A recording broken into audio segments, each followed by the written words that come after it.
The slap echoed through first class. "Keep that kid quiet," the flight attendant. Claire sneered at the young mother holding her baby. "Or get out."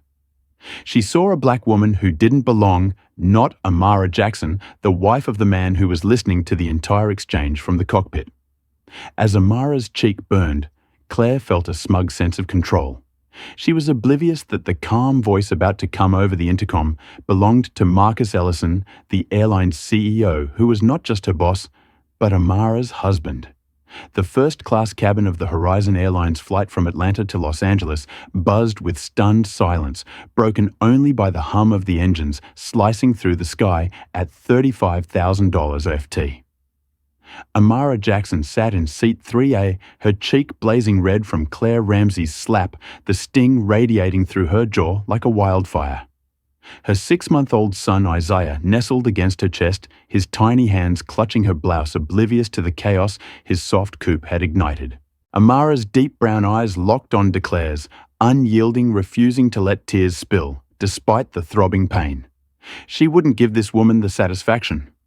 Around her, passengers shifted uncomfortably, some fumbling for their phones, fingers trembling as they hit record, capturing the aftermath of a moment that felt like a bomb had just gone off.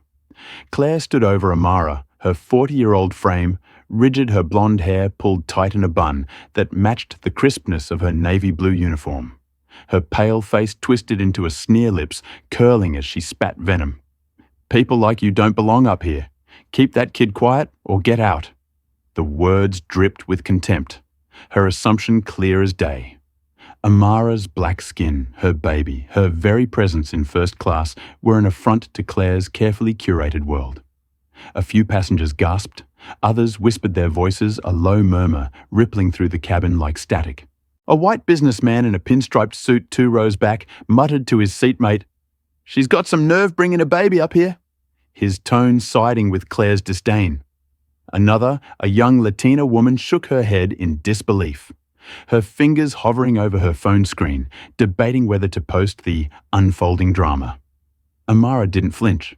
She adjusted Isaiah gently, her movement slow and deliberate.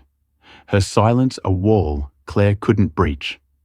Claire's eyes narrowed, her confidence wavering for a split second as she registered the defiance in Amara's gaze. She opened her mouth to speak again, to double down on her authority, when the intercom crackled to life, cutting through the tension like a blade. "This is Marcus Ellison, CEO of Horizon Airlines. That's my wife you just hit." The voice was deep, steady, and carried a weight that made the air in the cabin feel heavier. Every head snapped toward the speakers, embedded in the ceiling, eyes wide, mouths agape. Passengers exchanged frantic glances, their whispers escalating into a chaotic hum. "Did he just say, CEO?" A grey-haired woman in 5C hissed to her husband. "Oh, she's done for..."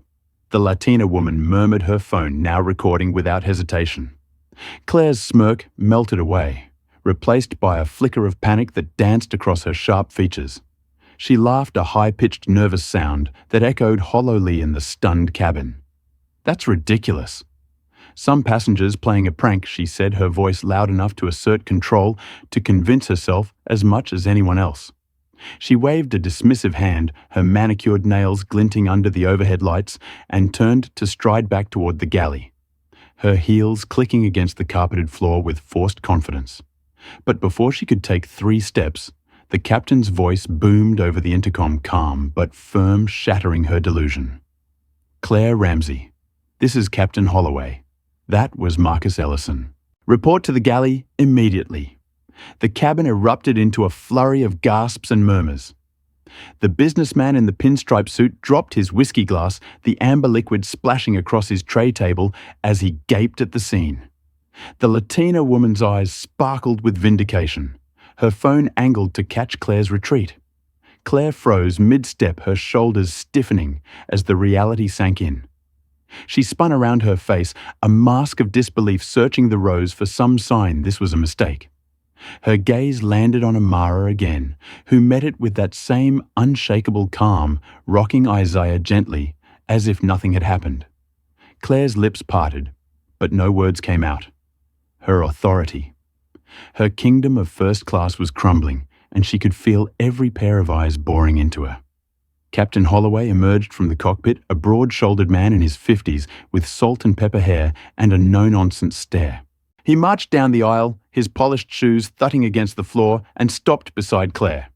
"Gee now," he said, his tone leaving no room for argument. Claire's jaw tightened, her pale cheeks flushing red as she realized the passengers were watching her every move. Some smirked, others glared, and a few kept filming their phones held high like torches in a mob. She forced a tight smile, trying to salvage her dignity, and followed the captain, her steps stiff and mechanical. As she passed Amara's seat, she couldn't resist a final jab, her voice low and venomous. "You think you've won? I'll fix this, you little..." She trailed off, muttering a racial slur under her breath.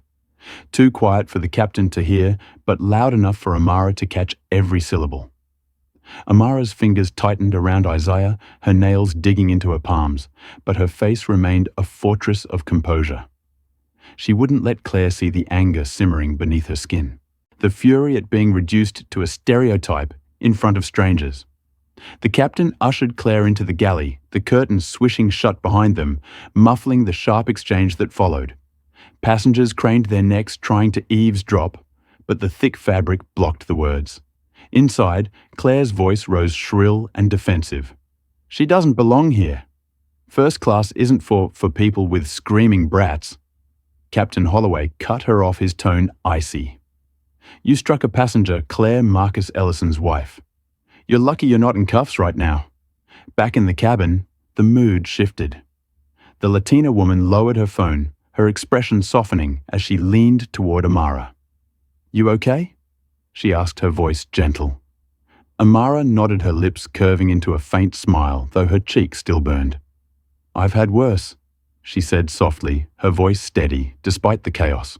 The businessman in the pinstripe suit avoided her gaze, suddenly engrossed in wiping his spilled whiskey, as if ashamed of his earlier comment. A teenage boy across the aisle, his hoodie pulled low, gave Amara a thumbs up, his grin, wide and conspiratorial. The support was fleeting, but real. A small boy in the storm Claire had unleashed. Claire, meanwhile, stowed in the galley, her mind racing. She leaned against the counter, her arms crossed tight, replaying the intercom announcement in her head. Marcus Ellison's CEO husband. It didn't add up. How could that woman with her cheap blouse and squirming kid be married to the man who owned Horizon Airlines? Claire's worldview, built on rigid lines of who belonged where, cracked under the weight of the truth. She'd assumed Amara was an intruder, a nobody who'd scammed her way into first class. Now the power dynamic had flipped, and Claire hated it. Her fingers twitched toward her phone tucked in her apron pocket. She'd fight this. She'd turn it around. Suspension termination. Not if she could help it. The captain stepped out of the galley, leaving Claire alone with her plotting. He returned to the cockpit, his face grim. Knowing this was only the beginning, Claire pulled out her phone, her thumbs flying across the screen as she texted her union rep, a wiry man named Ted she'd known for years. "They're trying to fire me over some black chick with a baby. Ellison's wife, they say. Total setup. Get me out of this." She hit send, her pulse pounding with defiance. She wasn't done yet, not by a long shot. She'd make Amara pay for daring to sit in her domain, for daring to exist where Claire didn't think she belonged. In seat 3A, Amara rocked Isaiah, his soft breaths calming her racing heart. She touched her cheek, the slap still a fresh wound, but her mind was elsewhere. Marcus's voice over the intercom had been her lifeline, a promise of protection. She'd known he'd step in, but not like this, not so publicly. She glanced out the window, the clouds streaking past like white flames, and whispered to herself, "She has no idea what's coming." Claire thought she'd humiliated Amara, stripped her of dignity in front of everyone. But Amara wasn't the one humiliated now. Claire's smug reign was teetering, and the fall would be brutal. The passengers settled back into their seats, some still stealing glances at Amara, others at the galley curtain where Claire hid. The cabin lights dimmed slightly, the flight cruising smoothly toward Los Angeles, but the tension hung thick, a storm cloud ready to burst. Claire's muttered slur echoed in Amara's mind, fueling a quiet resolve. She wasn't just a passenger caught in a racist outburst. She was Marcus Ellison's wife, and that meant power Claire couldn't fathom. The slap wasn't the end. It was the spark. And as the plane soared through the night, Amara knew the real fight was just beginning. The Horizon Airlines flight from Atlanta to Los Angeles sliced through the night sky. Its engines a steady roar beneath the dimmed cabin lights, 40 minutes from touchdown. In seat 3A, Amara Jackson sat with her 6-month-old son Isaiah pressed against her chest.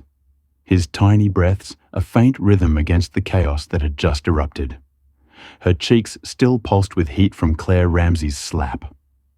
A dull ache that throbbed in time with her heartbeat, but she kept her gaze fixed out the window, watching clouds twist like smoke against the endless black.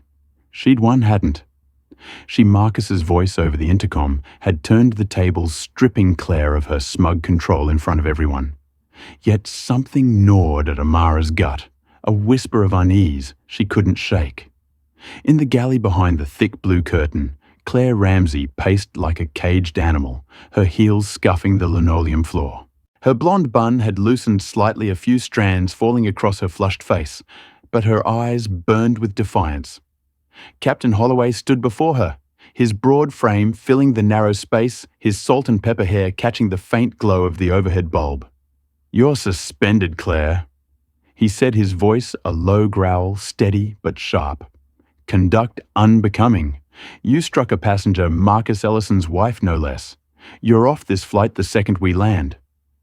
The words hit Claire like a slap of her own, her pale hands clenching into fists at her sides. Suspended, not fired, not yet. But a public stripping of her wings, her authority yanked away mid-flight. The cabin beyond the curtain buzzed with a new energy. Passengers still reeling from Marcus's bombshell shifted their focus. The Latina woman in 4B, her phone now resting in her lap, leaned across the aisle toward Amara. "That was unreal. You're tougher than she'll ever be," she said, her voice warm with admiration. Amara offered a small nod, her lips twitching into a tired smile. "Thank you," she murmured, adjusting Isaiah's blanket. The teenage boy in the hoodie, seated in 6C, piped up next, his voice cracking with excitement. "Man, she got wrecked. You see her face when the CEO spoke." A ripple of laughter spread through the rows, lightening the air.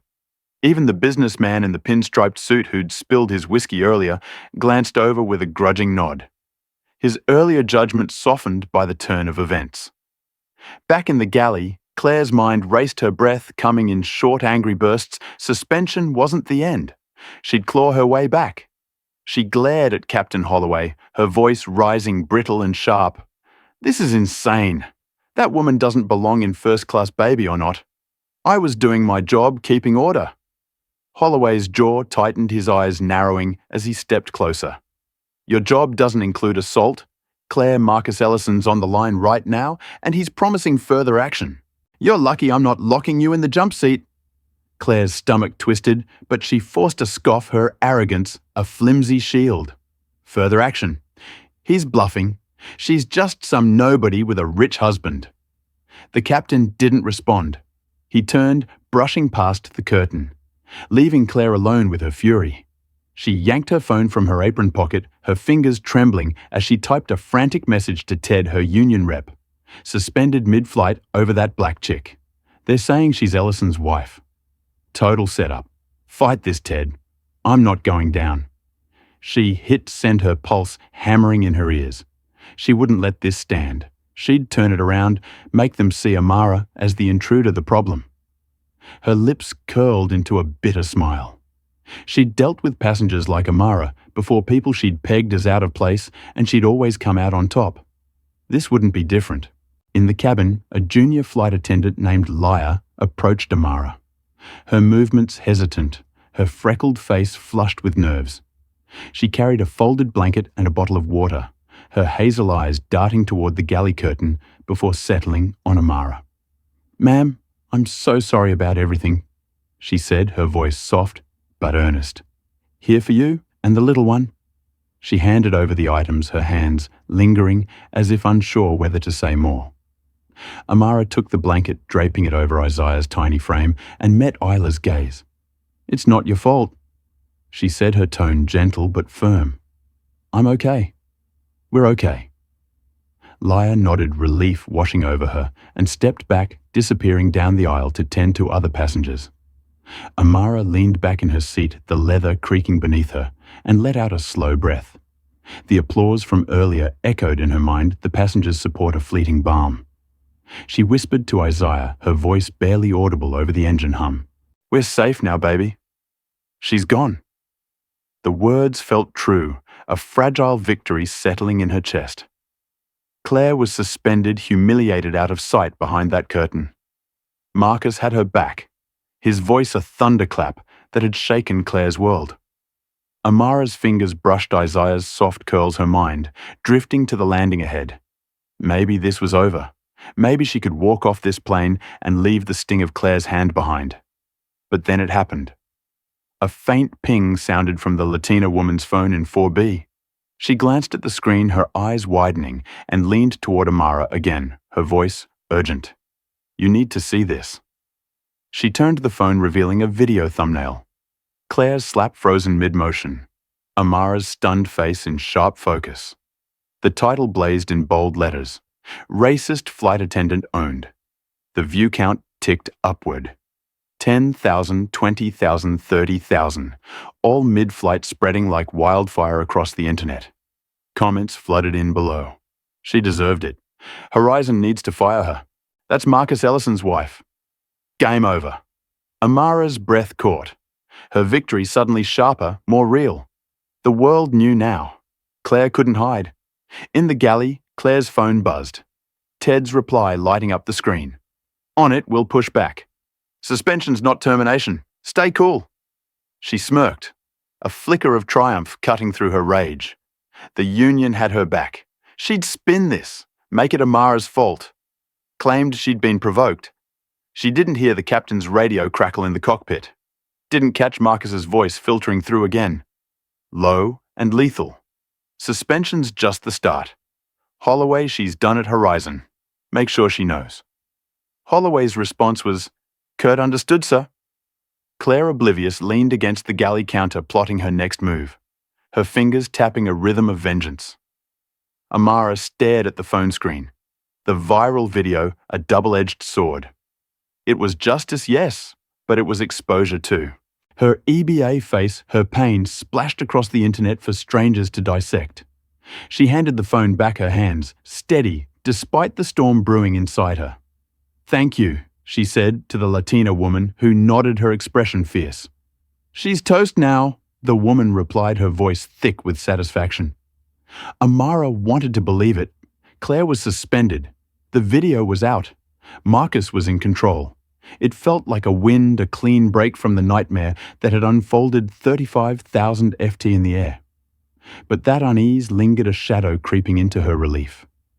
Claire's muttered slur replayed in her mind, the hatred behind it, a promise of more to come. Amara hugged Isaiah closer, his warmth grounding her. She'd survived the slap, the humiliation, and now the world was on her side. Or was it? The plane dipped slightly, turbulence rattling the overhead bins, a jolt that mirrored the uncertainty in her gut. Claire wasn't the type to slink away. Amara knew that much, and as the landing gear hummed faintly in the distance, she couldn't shake the feeling that this false victory was just the calm before a bigger, uglier storm. Hey, you amazing viewers! What do you think? Comment number 1 if you agree Claire's suspension isn't enough. She needs to be fired for good. Or drop it 2 if you think Amara should have fought back right then and there. If you're raging at this injustice like we are, smash that like button, hit subscribe, and turn on notifications so you don't miss the next twist. This story is heating up, and we need you with us. Will Claire slink away quietly, or is she cooking up something nastier than a slap? What's her next play? The Horizon Airlines flight from Atlanta to Los Angeles cruised steadily at $35,000 FT. The cabin lights casting a soft glow over the first-class seats as the plane neared its final descent. Amara Jackson sat in 3A, her 6-month-old son Isaiah, dozing against her chest, his tiny snores a fragile anchor in the storm that had erupted an hour ago. Her cheeks still ached from Claire Ramsey's slap, a dull throb that pulsed beneath her skin. But the warmth of the blanket Laya had given her, and the passenger's fleeting support, had lulled her into a cautious calm. She glanced out the window, the city lights of Los Angeles twinkling below like scattered stars, and let herself believe the worst was behind her. Marcus's voice, the captain's orders. The viral video, it all pointed to Claire's defeat. Or so she thought. In the cramped crew area at the back of the plane, Claire Ramsey stood isolated, her suspension. A fresh wound she refused to let heal. The thick curtain separated her from the passengers' prying eyes. But she could feel their judgment seeping through the fabric, a weight that fueled her fury. Her blonde hair hung loose now, strands clinging to her sweat-dampened forehead. Her navy uniform wrinkled from pacing. She clutched her phone, its screen glowing in the dim light. Her lifeline to a fight she wasn't ready to lose. Suspension wasn't enough to break her. She turned this around. Make them all pay. Starting with Amara.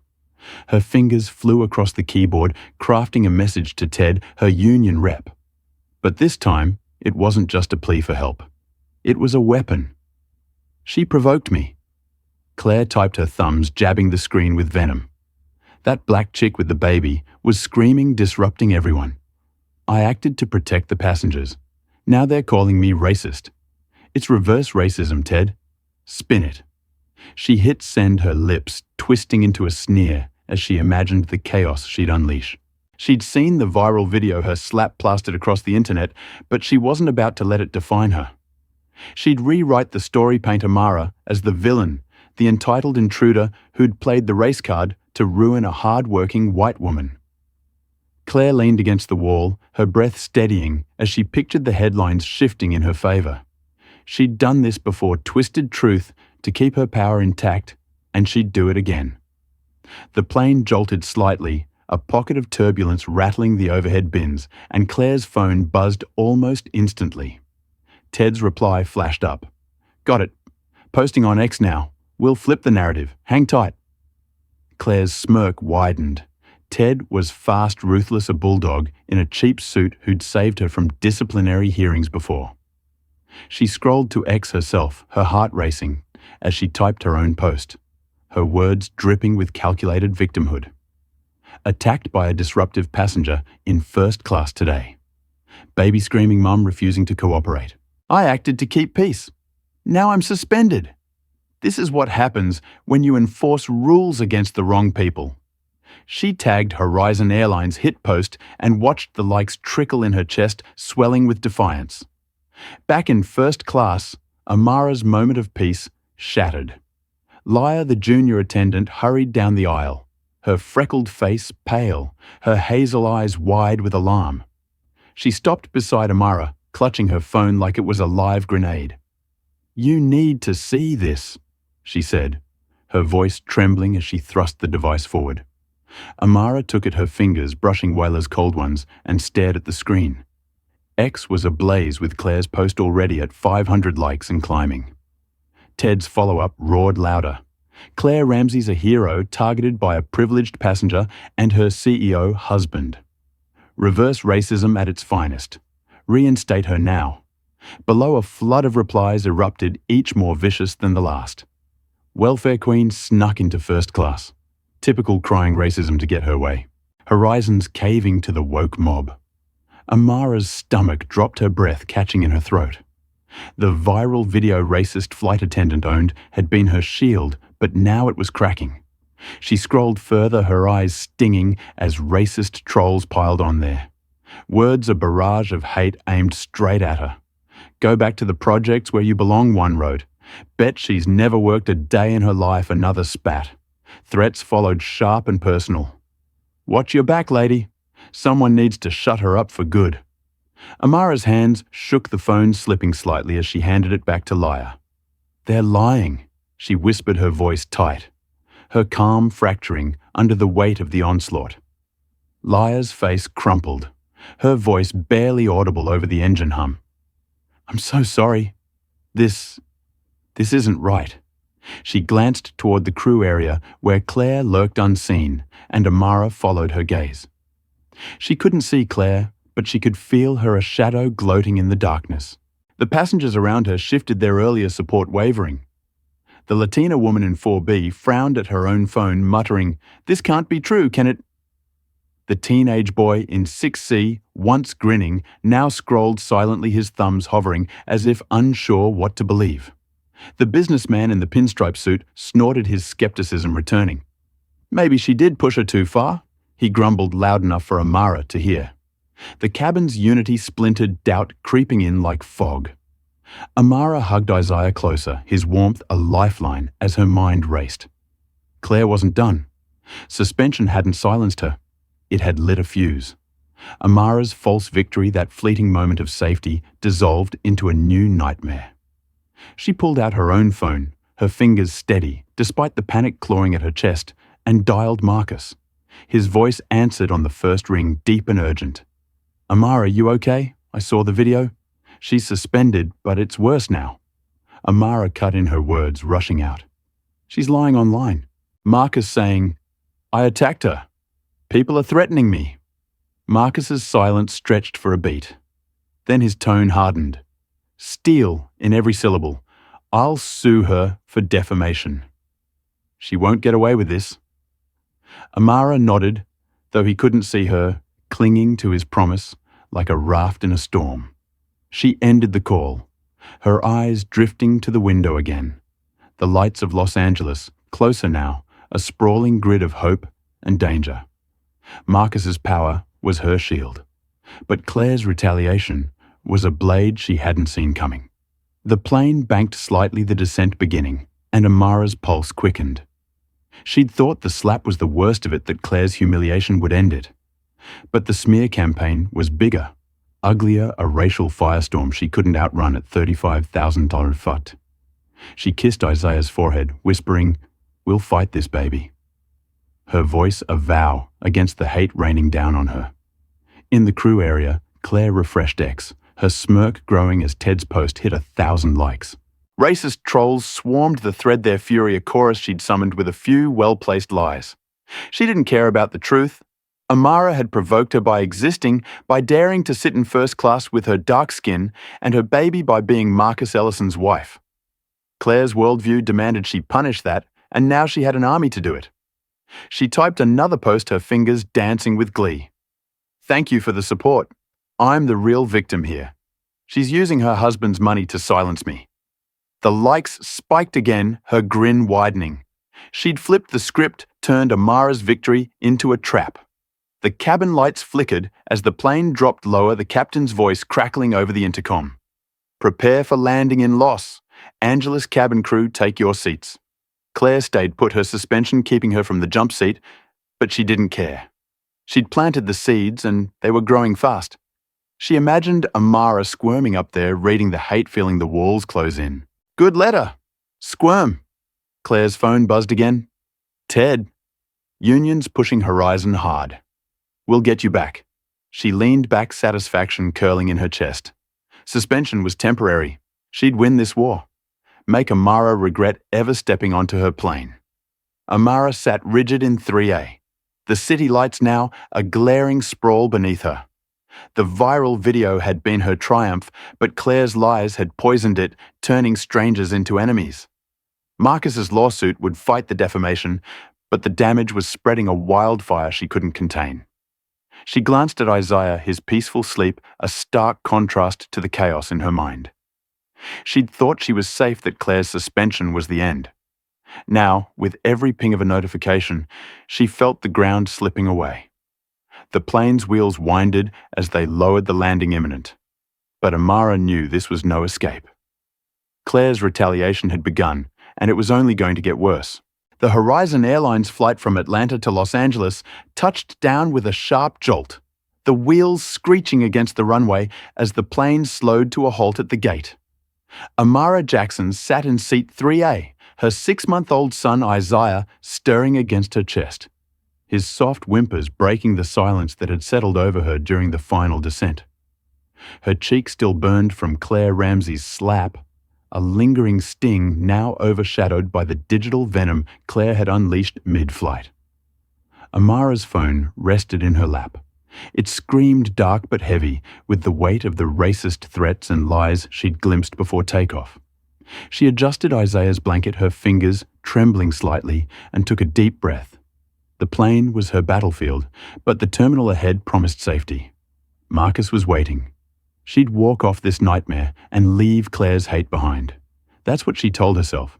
The cabin lights brightened, and passengers unbuckled their seatbelts, stretching and gathering their belongings with the casual ease of people untouched by the storm Amara had endured. The Latina woman in 4B offered a sympathetic nod as she stood her phone tucked away, while the teenage boy in 6C flashed a quick grin, his hoodie shadowing his face. The businessman in the pinstripe suit avoided her gaze entirely. His earlier doubt hardened into indifference as he tugged his briefcase from the overhead bin. Amara rose slowly, her legs stiff from hours of tension, and hoisted her small diaper bag over her shoulder. She cradled Isaiah, his warmth steadying her, and stepped into the aisle. The jet bridge ahead, a tunnel to freedom. Claire Ramsey, confined to the crew area, watched from behind the galley curtain as passengers filed out. Her blonde hair hung in disarray. Her uniform crumpled, but her pale eyes glinted with a vicious satisfaction. Suspension hadn't broken her, it had sharpened her edge. Her phone buzzed incessantly. Notifications piling up as her smear campaign gained traction. Ted's latest text glowed on the screen. Supporters are rallying at LAX. Show them. You're the victim. We've got this. Claire's lips curled into a grin. She'd turned Amara's viral victory into a weapon, and now her army awaited. She stayed back, letting the captain and crew exit, first her presence a shadow ready to strike. Amara emerged from the jet bridge into the bustling Los Angeles terminal, the air thick with the hum of announcements and the shuffle of travelers. She scanned the crowd, searching for Marcus's familiar 6'4" frame. His broad shoulders, a beacon she needed now more than ever. The glass walls reflected a sea of faces, but something felt off. A cluster of people near the gate stood too still, their eyes locked on her, their postures rigid. Then it hit her, a low chant rising from the group, growing louder with every step she took. "Go back to coach. You don't belong." The words slammed into her like a fist, her breath catching as she froze mid-stride. The mob surged forward a dozen strong, their faces twisted with rage. Claire's lies had stoked. Men in trucker hats and women clutching purses waved handmade signs. Justice for Claire. No special treatment. Their voices overlapped. A cacophony of hate fueled by ex-boss and Ted's rallying cries. She attacked a worker. A burly man bellowed, his beard flecked with spit. Welfare trash and first class. A woman shrieked, her blonde curls bouncing as she jabbed a finger at Amara. Cameras flashed, not from passengers now, but from the mob, their phones aimed to capture Amara's every flinch. Security guards, two lanky men in grey uniforms, rushed to her. But the crowd pressed closer, their shouts drowning out the guards' calls to disperse. Amara clutched Isaiah tighter, his whimpers turning to cries as the noise engulfed them. Her heart pounded, her eyes darting for an escape. But the mob circled like wolves. "You think you're better than us?" A man in a red cap snarled, stepping within arm's reach. Amara's voice shook as she spoke steady despite the fear clawing her throat. "Back off. I'm just trying to leave." Her defiance only inflamed them. The chants morphing into slurs she'd seen online, but never faced so raw, so close. "Go back where you came from." They roared their hatred, a wall she couldn't breach. Claire emerged from the jet bridge, then escorted by a third security guard, her head high, her smirk barely concealed. She stayed at a distance, her arms crossed, watching the chaos unfold like a conductor admiring her orchestra. The mob spotted her, their cheers shifting to her defense. "Claire's the real hero," a woman yelled, waving her sign high. Claire nodded subtly, her eyes locking with Amara's across the terminal. A silent taunt. "I did this." She'd turned suspension into a rallying cry, her lies igniting a firestorm Amara hadn't seen coming. The guards pushed through, forming a flimsy barrier around Amara. But the crowd's fury didn't relent, their phones still rolling, live streaming her. Humiliation. Then Marcus arrived. His towering figure cut through the terminal like a blade. His dark suit stark against the chaos. His deep voice boomed a thunderclap that silenced the mob for a split second. "Get away from my wife now." His presence was electric, his brown eyes blazing as he shoved past the nearest heckler. A man in a flannel shirt who stumbled back. Stunned, the security guards rallied, emboldened by Marcus's command, and began herding the crowd away, their batons raised but unused. The mob faltered, some retreating under Marcus's glare, others muttering curses as they dispersed, their signs drooping like wilted flags. Amara exhaled, her knees weak, as Marcus reached her, his strong arms wrapping around her and Isaiah. "I've got you," he said, his voice low, fierce with protection. She leaned into him, her cheek pressed against his chest, the mob's echoes fading as his heartbeat steadied her.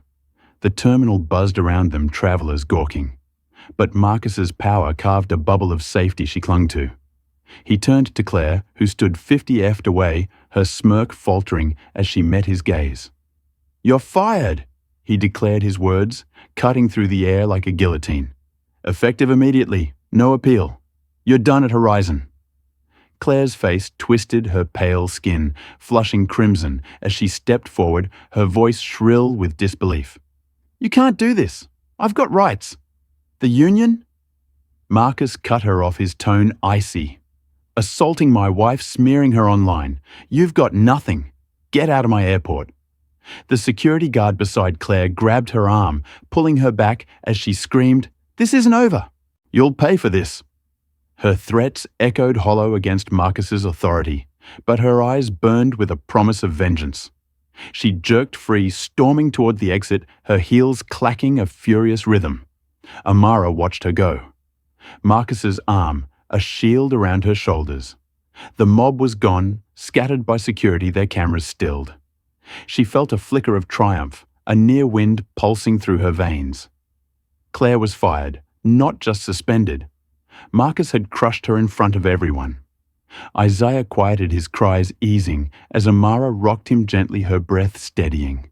"We're okay now," she whispered, more to herself than him, her voice soft against the terminal's clamor. She looked up at Marcus, his jaw set, his eyes scanning the crowd for any lingering threat. He'd saved her, turned the ambush into a rout. She believed it was over. But as they moved toward the baggage claim, a chill crept up her spine. Claire's parting scream lingered in her ears, a vow that didn't feel empty. The terminal's glass walls reflected their figures. Marcus, towering, Amara, cradling Isaiah, but beyond them a shadow shifted. A man in a grey hoodie lingered near the exit, his phone pressed to his ear, his eyes tracking Claire's retreat. Amara didn't notice him, her focus on Marcus, on the safety he promised. But the man nodded once, slipping outside as Claire vanished into the crowd. The ambush. It failed. But Claire's war hadn't ended. She'd lost her job, her power stripped bare. Yet her smirk as she'd left hinted at something darker brewing. Amara stepped closer to Marcus, her diaper bag bumping against her hip, the weight of the day pressing down. The terminal hummed with normally, now travelers, oblivious to the battle she'd just survived. She'd escaped the mob. Claire's firing a victory she could taste. But that chill wouldn't fade. Marcus squeezed her shoulder, his voice a low rumble. "She's gone, Amara. We'll handle the rest." She nodded, wanting to believe him. But her gut whispered a warning. The plane had landed, but the ground beneath her felt unsteady, a battlefield shifting beneath her feet. The Los Angeles airport terminal faded into a blur as Amara Jackson stepped into the security office 2 hours after landing, her 6-month-old son, Isaiah, still cradled against her chest. The glass walls of the cramped room reflected her exhausted face, her cheek bruised from Claire Ramsey's slap, now a mottled purple under the harsh fluorescent lights. Marcus Ellison, her towering husband, and Horizon Airline's CEO stood beside her. His dark suit rumpled from shoving through the mob that had ambushed them at the gate. His deep voice rumbled with controlled fury as he spoke to a security guard demanding an escort to their car. Amara's heart still raced from the chaos, but Marcus's firing of Claire had felt like a lifeline. She'd escaped the terminal's hate-filled gauntlet, and now, with Isaiah safe in her arms, she let herself breathe. The worst was over, or so she believed. The office door swung open, and 2 police officers strode in their navy uniforms, crisp, their faces set in hard lines. The taller one, a white man with a buzz cut and a jaw like granite, stepped forward, his badge glinting under the lights. Amara Jackson. He asked, his tone flat, but edged with something cold. Amara nodded, her stomach tightening as she adjusted Isaiah, his soft weight grounding her. "Yes, that's me," she said, her voice steady despite the unease creeping up her spine. Marcus turned his broad shoulders, squaring as he faced the cops. "What's this about?" he demanded, his brown eyes narrowing. The officer ignored him, pulling a notepad from his pocket, his gaze fixed on Amara like she was a suspect, not a victim. "We've got a report of assault," the officer said, flipping the notepad open. "Filed by Claire Ramsey, claims you attacked her on the flight, provoked a confrontation. She's got witnesses." Amara's breath caught her mind reeling as the words sank in. Assault provoked. She'd been the one slapped, humiliated, mobbed. Yet here was Claire, twisting reality again.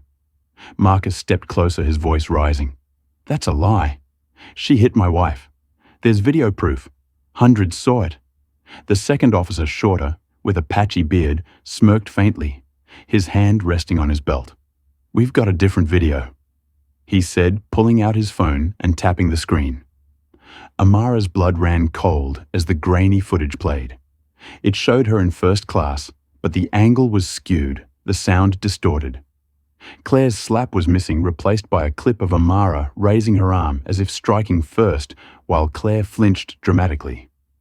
The edit was clumsy, but convincing, a lie stitched together with just enough truth to deceive. "That's fake," Amara said, her voice shaking with outrage. "She hit me. I never touched her." The tall officer shrugged, his expression unreadable. "Ramsey's story checks out with her union rep and a few passengers. You're under arrest for assault, ma'am." Before she could protest, he grabbed her arm, yanking Isaiah from her grip. Isaiah wailed, his cries piercing the air, as the shorter officer took him, passing him, to a startled security guard. Marcus lunged forward, his fists clenched. "You can't do this. That's my son." The tall cop shoved him back, his hand on his holster. "Step back, sir, or you're next."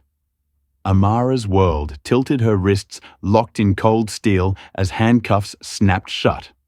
She twisted, her eyes locked on Isaiah, his tiny arms flailing in the guard's awkward hold. "Give me my baby," she shouted, her voice cracking with desperation. The cops ignored her, dragging her toward the door as Marcus roared. "This is a setup. I'll bury you for this."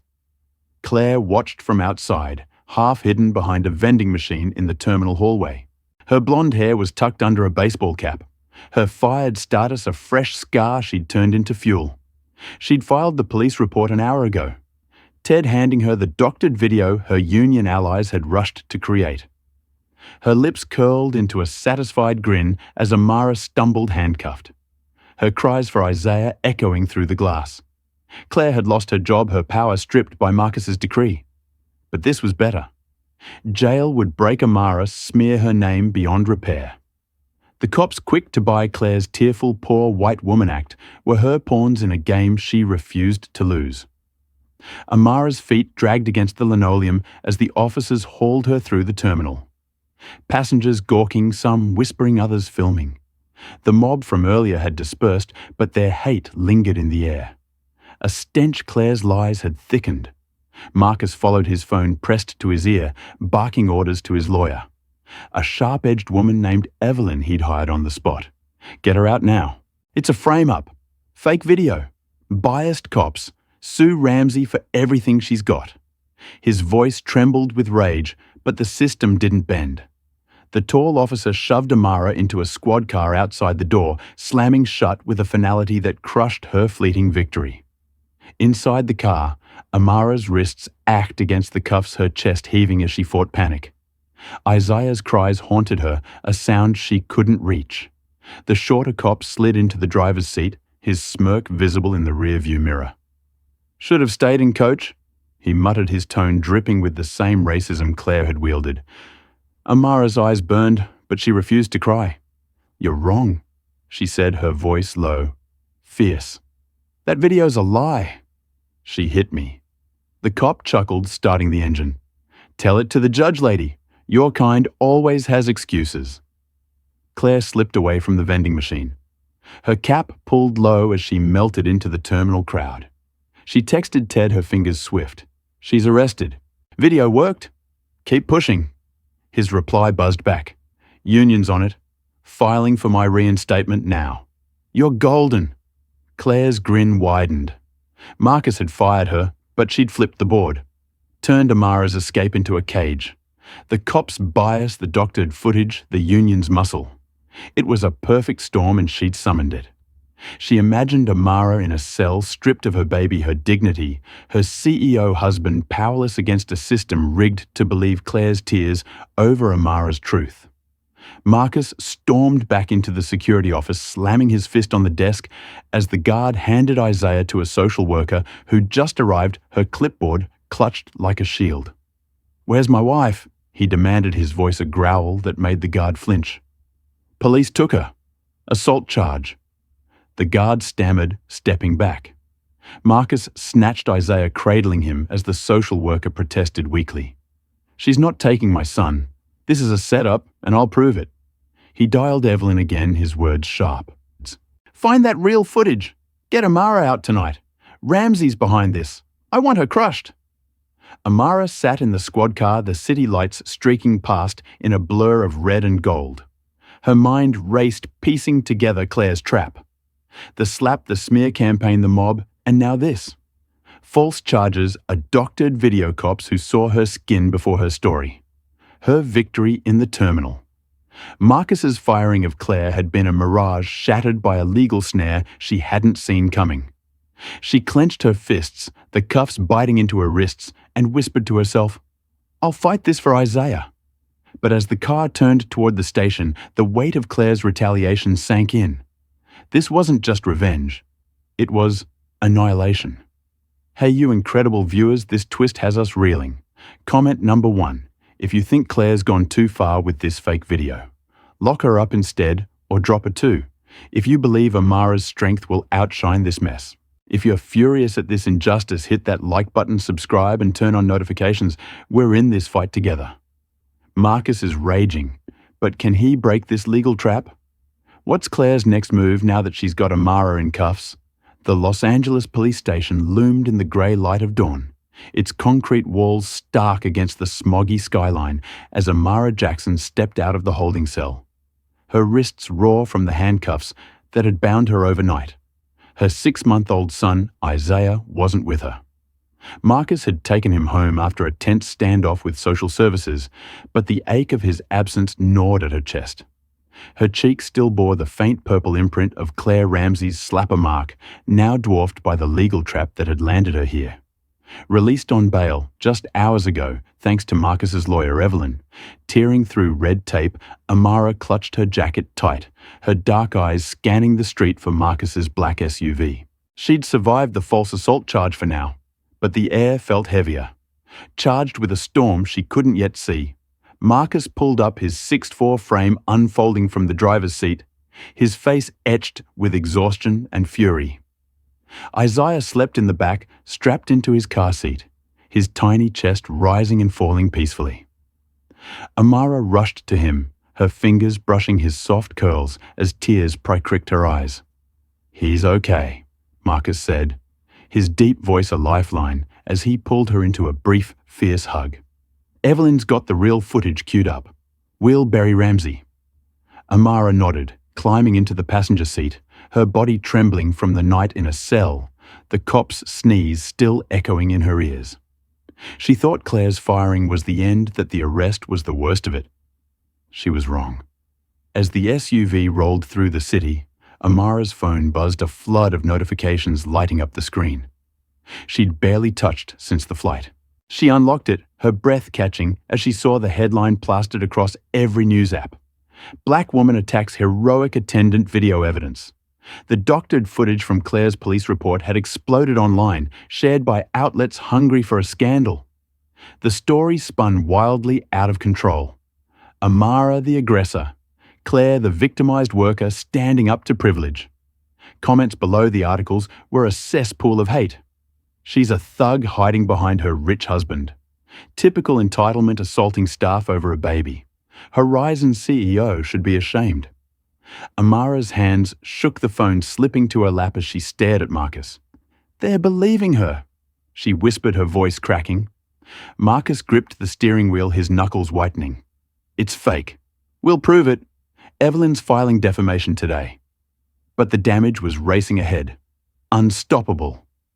Amara scrolled X, where Claire's smear campaign from mid-flight had morphed into a national firestorm.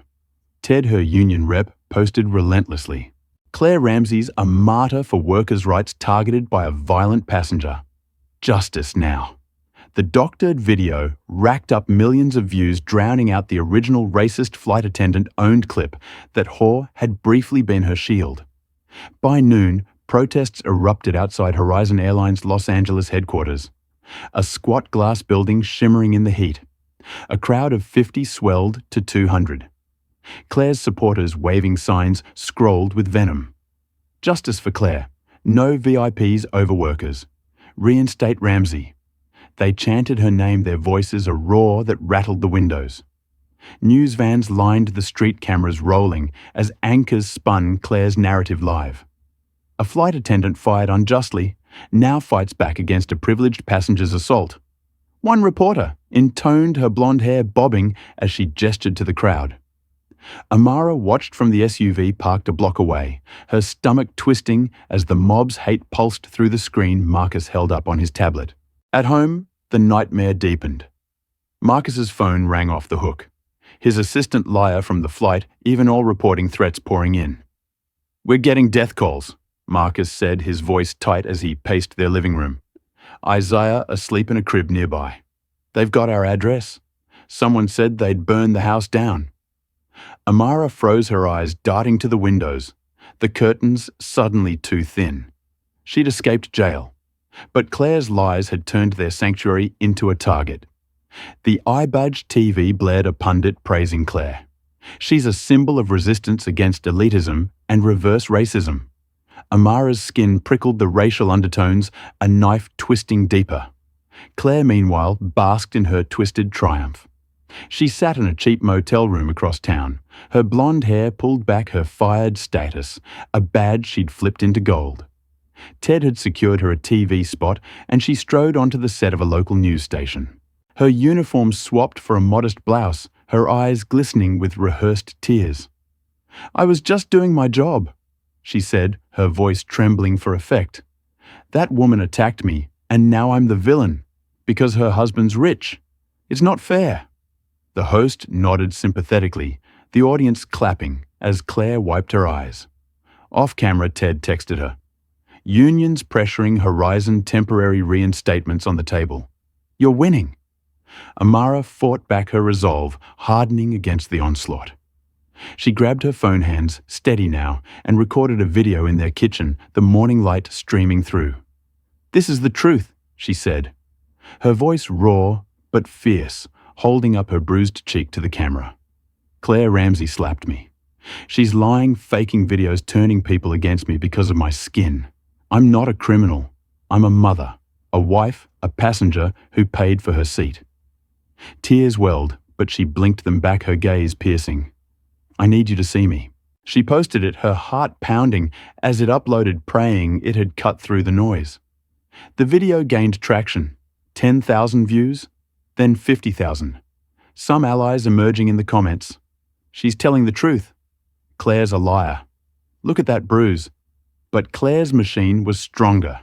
Her TV appearance aired nationwide. Her reinstatement announced mid-broadcast. Horizons Union has negotiated Claire Ramsey's return pending investigation. Amamar's phone slipped from her hand, clattering to the counter as Marcus cursed his fist, slamming the table. "They can't do this," he growled, dialing Evelyn. "She's fired. I made it clear." Evelyn's voice crackled through. "Union's got leverage. We're fighting it, but the public's buying her story." Amara sank onto the couch, her head in her hands. She'd walked out of jail thinking she'd won that Marcus's power and the real footage would end this. Now Claire was back. Her lies a tidal wave drowning Amara's truth. The protest grew louder, a news chopper buzzing overhead. Its shadow flickering across the living room, threatening voicemails piled up. "You're dead. You hear me. Keep your brat out of our skies." Amara's chest tightened, her breath shallow, as she glanced at Isaiah's crib. Her family was under siege, the nation's outrage, a weapon Claire wielded with glee. Claire watched the chopper from her motel window, her smirk widening as Ted called. "You're back on payroll tomorrow," he said, his voice smug. "They're eating it up. She's finished." Claire hung up her eyes, glinting with malice. Amara's video was a pebble against her avalanche. She'd turned suspension into martyrdom, firing into a comeback, and now she'd bury Amara under the weight of a country primed to hate her. The motel TV replayed her interview, her crocodile tears a masterpiece. She'd won this round, and the next blow would be even harder. Amara stood, her legs trembling, but her spine straight. She wouldn't break. She grabbed her phone again, refreshing her video. 70,000 views, now a small army forming. "We've got people," she said to Marcus, her voice firm despite the fear. "They see me." Marcus nodded, his jaw set. "Evelyn suing the union, Claire the station. Everyone will fight." But as the chopper's roar faded, a brick crashed through their window glass, shattering across the floor. A note tied to it read, "Get out." Amara's scream woke Isaiah, his cries mingling with hers as the backlash turned deadly. 1 month after the Horizon Airlines flight from Atlanta to Los Angeles, Amara Jackson stood in a Los Angeles courthouse. Her 6-month-old son, Isaiah, safe at home with Marcus's sister, a small mercy in the chaos that had engulfed her life. The courtroom buzzed with a restless energy, its wooden benches packed with reporters.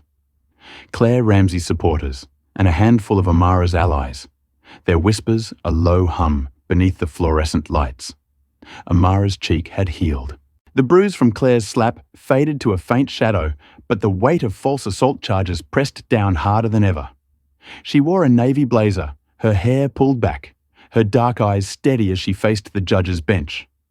Marcus sat behind her, his 6'4" frame tense, his deep voice silent, but his presence a rock she clung to.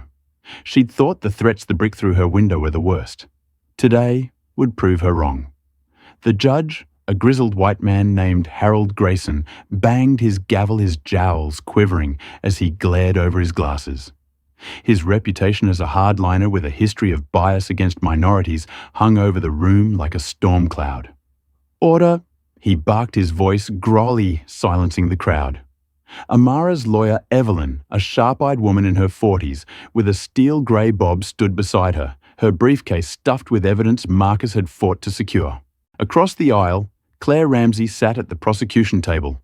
Her blonde hair neatly pinned her modest grey dress, a stark contrast to her fired flight attendant uniform. She dabbed her eyes with a tissue, her face a mask of victimhood as Ted, her union rep, turned legal bulldog, whispered in her ear. The trial began. The assault case Claire had fabricated, now a public spectacle. The prosecutor, a wiry man with a nasal voice, strode forward, holding up a tablet with the doctored video. On March 19th, Amara Jackson attacked Claire Ramsey, a dedicated flight attendant in first class. He declared pressing play. The grainy footage rolled. Amara's arm raised Claire, flinching, the slap erased by clever edits. Gasps rippled through the courtroom, Claire's supporters nodding smugly their signs from the protests. Justice for Claire, tucked under their seats. Amara clenched her fists, her nails digging into her palms as the lie played out. "That's not what happened," she whispered to Evelyn, her voice trembling with fury. Claire took the stand, next her performance Oscar-worthy. She clutched the tissue, her voice quavering as she leaned into the microphone. I was just doing my job keeping first class peaceful. She came at me yelling, swinging her arm. I feared for my life. Tears spilled down her cheeks, her pale eyes wide with rehearsed terror. Ted patted her shoulder, his grin barely concealed as the jury, mostly white their faces stern, leaned forward, eating it up. Judge Grayson nodded slightly, his pen scratching notes, his bias a silent tilt in Claire's favor. Amara's stomach twisted, her breath shallow as she watched the room turn against her. She'd survived jail, the mob, the threats. But this was a guillotine poised to drop. Evelyn rose, her voice cutting through the tension like a blade. Objection, Your Honor. That video's been manipulated. We have the original footage proving Miss Ramsey assaulted my client. She held up a USB drive, her posture unyielding, but Grayson's eyes narrowed, his gavel hovering. Where's this alleged evidence? He snapped, his tone dripping with skepticism. Evelyn stepped forward, inserting the drive into the courtroom system, but the screen flickered, then went black. Technical difficulties, a clerk muttered, fumbling with cables. Evelyn's jaw tightened, her eyes darting to Marcus, who gripped the bench rail, his knuckles white. This is sabotage, he hissed loud enough for the jury to hear. The real footage, security cam proof of Claire's slap, had disappeared. A glitch too convenient to be chance. Claire's smirk flickered as she wiped her eyes. Her allies in the union likely behind the tampering. The prosecutor pounced, waving the USB away. No evidence, no credibility. The defendant stalling. Grayson banged his gavel again, his voice booming. Enough. We proceed with what's before us. Amara's heart sank, her mind racing. The jury's faces hardened, their doubt shifting to conviction as Claire's sobs filled the silence. She was doomed. Jail loomed, her name a punching bag for a nation Claire had turned against her. Marcus couldn't take it. He surged to his feet, his deep voice thundering through the courtroom. This is a sham. That judge is corrupt. Ramsey's lying, and you're letting her. The gallery erupted, Claire's supporters shouting, "Sit down!" while reporters scribbled furiously. Grayson's face reamed, his gavel slamming like a gunshot. Order, Mr. Ellison, you're in contempt. Bailiffs moved toward Marcus, but his outburst cracked the room's tension. A juror, a young black woman in the back row, frowned, her eyes flickering to Amara with a hint of doubt. Another, an older man, shifted uncomfortably, his pen pausing.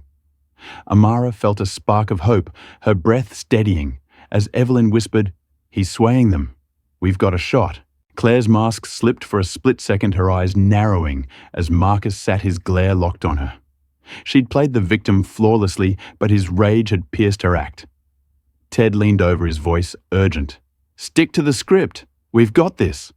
Claire nodded, dabbing her eyes again, but the jury's shift unnerved her. She'd banked on Grayson's bias, the missing footage, the public's hate. Yet Amara's quiet strength and Marcus's defiance were chipping at her wall. The prosecutor called a recess, the courtroom emptying as whispers swirled. Amara turned to Evelyn, her voice low. "We're losing, aren't we?" Evelyn shook her head, her eyes fierce. "Not yet. Marcus bought us time. We'll find that footage." Outside, Claire's next strike landed. Ted leaked Amara's home address to X, a move planned during her TV comeback. Here's where the victim hides. He posted the address glowing in bold. Within hours, a racist mob formed outside Amara's suburban house, their chants audible through the courthouse TV as news broke the recess. "Get out, thug!" they screamed, pounding on the door where Marcus's sister barricaded herself with Isaiah. Amara's phone buzzed with a frantic call from her sister-in-law, her voice shaking. "They're here, Amara. What do I do?" Amara's knees buckled, Marcus catching her as she gasped. "They won't stop." Claire slipped out of the courtroom, her grey dress swishing as she joined Ted in the hallway, her smirk returning. "She's done," she said, her voice cold with triumph. "Jail or not, that mob will finish her." Ted grinned, his phone pinging with updates. "Unions has got Grayson in pocket. Footage stays gone. You're golden." Claire's eyes glinted, her victory swelling. She'd turned Amara's trial into a circus, her lies and noose tightening with every shout from the mob outside Amara's home. The courthouse doors swung shut, the trial resuming. But Claire knew she'd already won this round. Or so she thought. Amara sat back at the defense table, her hands trembling as Marcus squeezed her shoulder, his voice a low growl. "We'll get through this." Evelyn's digging. The courtroom filled again. Grayson's gavel banging as the prosecutor smirked, ready to seal her fate. The mob's chants echoed faintly through the walls, a reminder of Claire's reach. Amara's near win. Marcus's outburst swaying some jurors faded under the weight of missing evidence and a judge itching to convict. She'd thought jail was the endgame, that proving Claire's slap would free her. Now, with her family under siege and the courtroom stacked against her, she saw the truth. Claire's hate was a hydra, growing uglier with every cut. Night fell over Amara Jackson's suburban Los Angeles home. The quiet street bathed in the faint glow of streetlights as shadows stretched long and menacing across her lawn. Inside, Amara barricaded herself in the bathroom.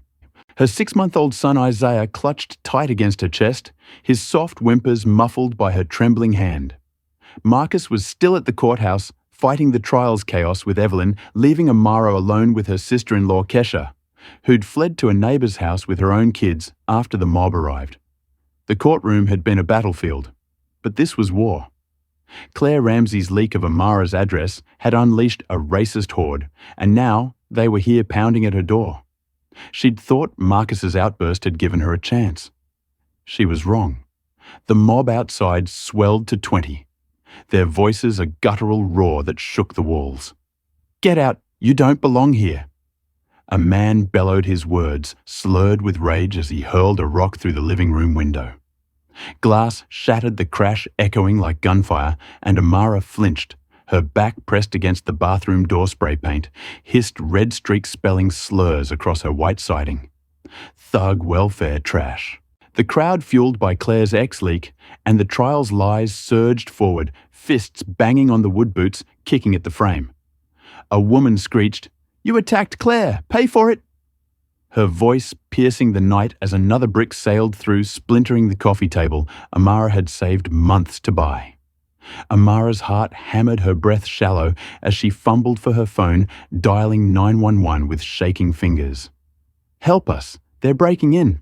Please hurry!" She pleaded, her voice cracking, as Isaiah wailed, his tiny body trembling against hers. The operator's response was curt, detached. "We've got a call about a protest. Units are busy. Stay calm." The line clicked dead, and Amara's stomach dropped. Protest. This was an assault, a lynching in the making.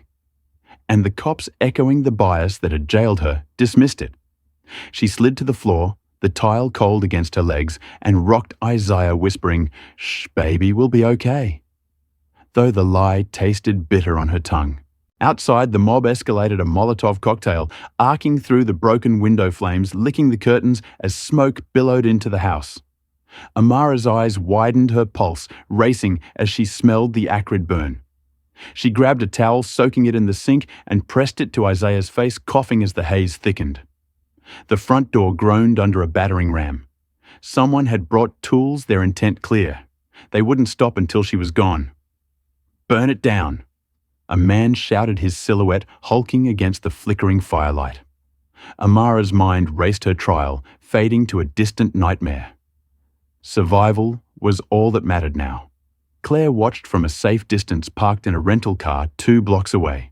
Her blonde hair hidden under a hoodie, her pale eyes glinting with vicious glee. The news played on her phone, a live feed of the mob's chaos. Reporters framing it as outrage over the Jackson trial. She smirked, texting Ted. "They're at her house. She's finished." His reply buzzed. "Perfect. Grayson's leaning our way. You're back tomorrow." Claire leaned back, the glow of flames reflecting in her windshield. She'd lost her job, faced suspension. But this Amara's home in ashes, her life in ruins, was sweeter than any reinstatement. She'd broken her, and the mob was her fist. Amara fought back, her instincts kicking in. She crawled to the bathroom window, prying it open with one hand, the other clutching Isaiah. Smoke stung her eyes, but she spotted a shed in the backyard. A slim chance at safety. She hoisted herself out, dropping 6 FT to the grass, her knees buckling as she landed. Isaiah's cries sharpened, but she stumbled forward. The mobs roared deafening as they breached the front door, their boots stomping through her burning. Home as she reached the shed, slipping inside, and barricaded the door with a rusty shovel. Her breath ragged as she pulled out her phone again. She hit record, live streaming to X. Her voice trembling but fierce. "This is Amara Jackson. They're burning my house because of Claire Ramsey's lies. Look at this. My sons here were trapped." She panned the camera, smoke curling through the shed's cracks. Isaiah's wails. A haunting soundtrack. She posted it, her hands shaking as the views climbed. 5,000, 10,000 outrage flooding the comments. "This is insane. Claire's a monster. Save her." Amara's chest heaved, hope flickering as strangers rallied. But the mob's shouts grew closer, their flashlights slicing through the dark. "She's out back!" a woman yelled, and footsteps thudded toward the shed. The police finally arrived, 2 squad cars screeching to a halt, but their response twisted Amara's fleeting relief into dread. 4 officers stepped out, their faces stern, their hands on holsters as they approached. Not the mob, but her. "Amara Jackson." One called, his voice sharp as he kicked the shed door open, flashlight blinding her. "You're under arrest for inciting a riot." Amara's jaw dropped, her phone still streaming as she clutched Isaiah. "What? They attacked me," she shouted. But the officer grabbed her arm, yanking her up. The live stream capturing his sneer. "Tell it to the judge, troublemaker," he snapped, cuffing her, as the mob cheered, flames roaring behind them. Claire's grin widened in her car, the news feed cutting to Amara's arrest, the anchor's voice grim. Jackson apprehended after inciting violence at her residence. Claire laughed, a cold, triumphant sound as Ted texted, "Genius, she's toast." She'd turned Amara's home into a war zone, her live stream into a noose, and the cops, primed by her narrative, into her executioners. The mob dispersed, their work done, leaving Amara's house a smouldering ruin. Claire started her engine, driving off into the night, her victory ablaze she'd stoked to perfection. Amara was broken, arrested again, her family shattered. She'd never recover. Amara sat in the squad car, cuffs biting her wrists, Isaiah screaming in a social worker's arms nearby. Her live stream had hit 50,000 views, outrage spreading, but it hadn't saved her. The officer smirked in the front seat, muttering, "Should have stayed quiet." Amara's eyes burned with tears. She refused to shed her mind racing. She'd escaped the flames, turned the mob's attack into a plea for help. But Cla's trap had snapped shut. The trial, the threats, the fire, all led to this. A second arrest that crushed her courtroom hope. As the car pulled away, her home a charred skeleton against the sky. She whispered, "I won't stop." A vow against the darkness swallowing her. Hey, you fierce viewers, this is next level madness. Comment number 1, if you think Claire's mob deserves jail time for torching Amara's life. Justice can't wait.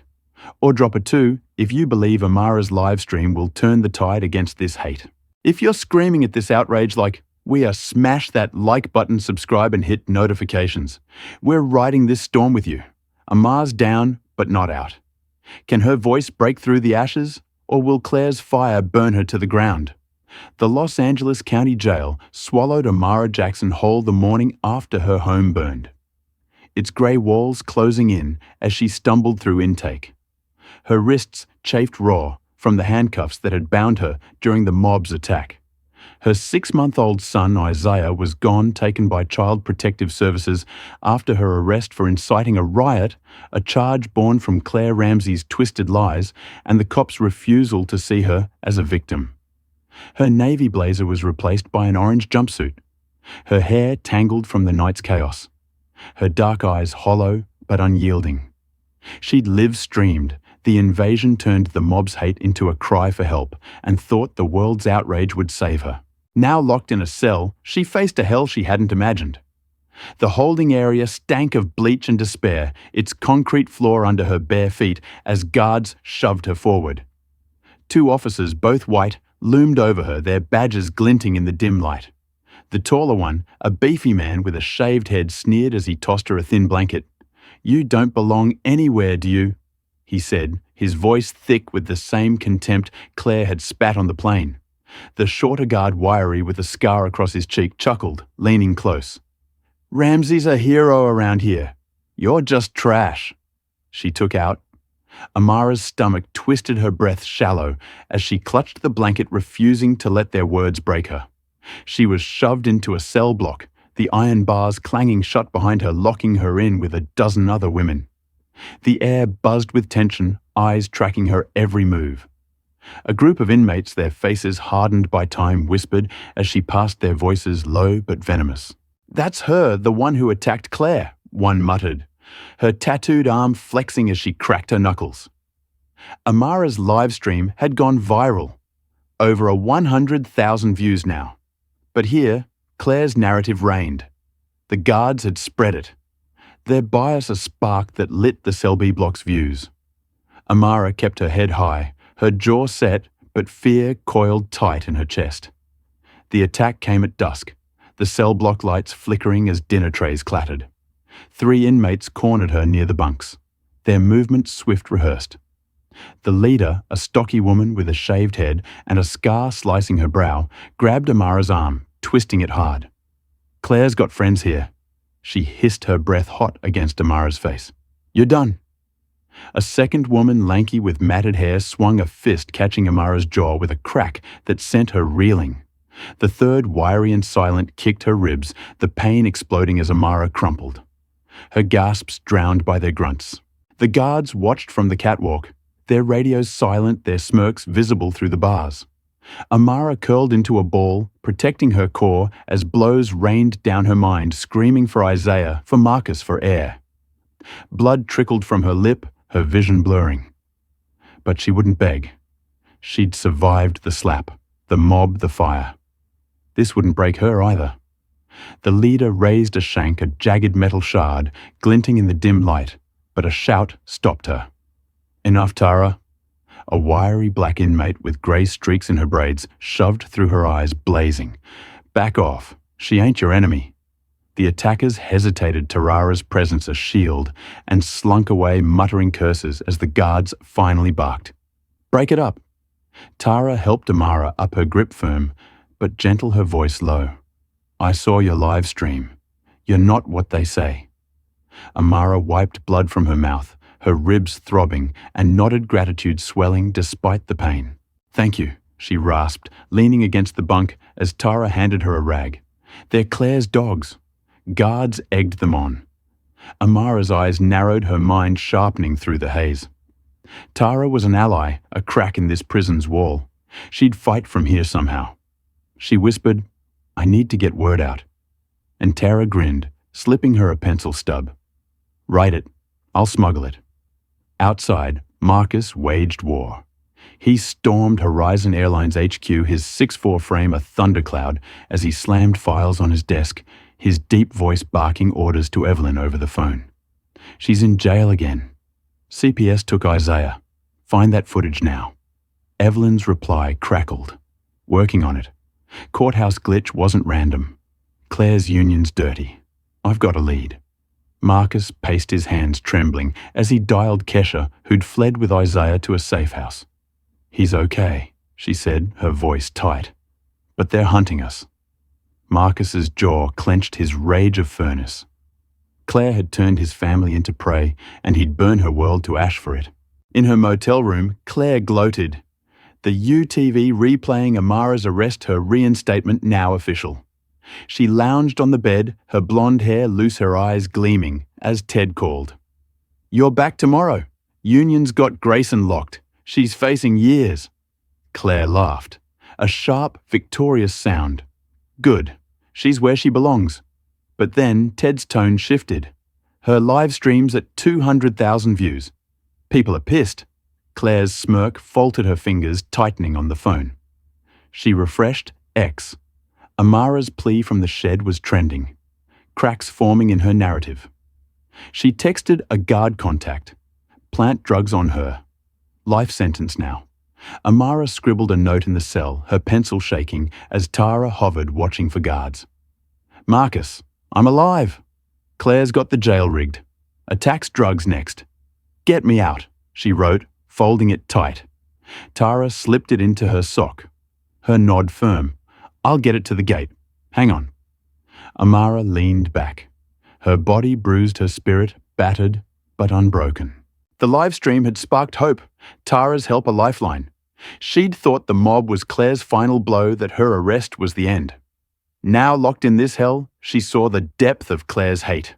A machine grinding her down piece by piece. The cell block quieted the night stretching long as Amara lay on her bunk, pain pulsing through her ribs. The guards' footsteps echoed their whispers, carrying Claire's name like a prayer. Terror returned her face grim. It's out. Your man will get it. Amara exhaled a flicker of relief amid the nightmare. But then the tall guard appeared, his shaved head gleaming as he tossed a baggie of white powder onto a bunk. Found this on you, he sneered, his radio crackling as he called it in. Drug possession. Add it to her sheet. Amara's eyes widened, her voice rising. That's not mine. He laughed, slamming the cell door. Prove it, princess. Claire's bribe had landed. The guard her puppet in a play to bury Amara for life.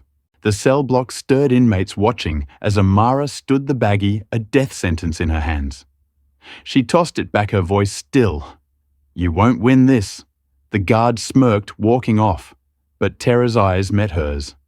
A silent vow to fight. Amara's live stream had rallied strangers. Marcus was closing in, yet here in this cage, Claire's claws sank deeper. The trial, the fire, the arrest, all palled against this prison hell. A nightmare she'd barely survived, with worse looming on the horizon.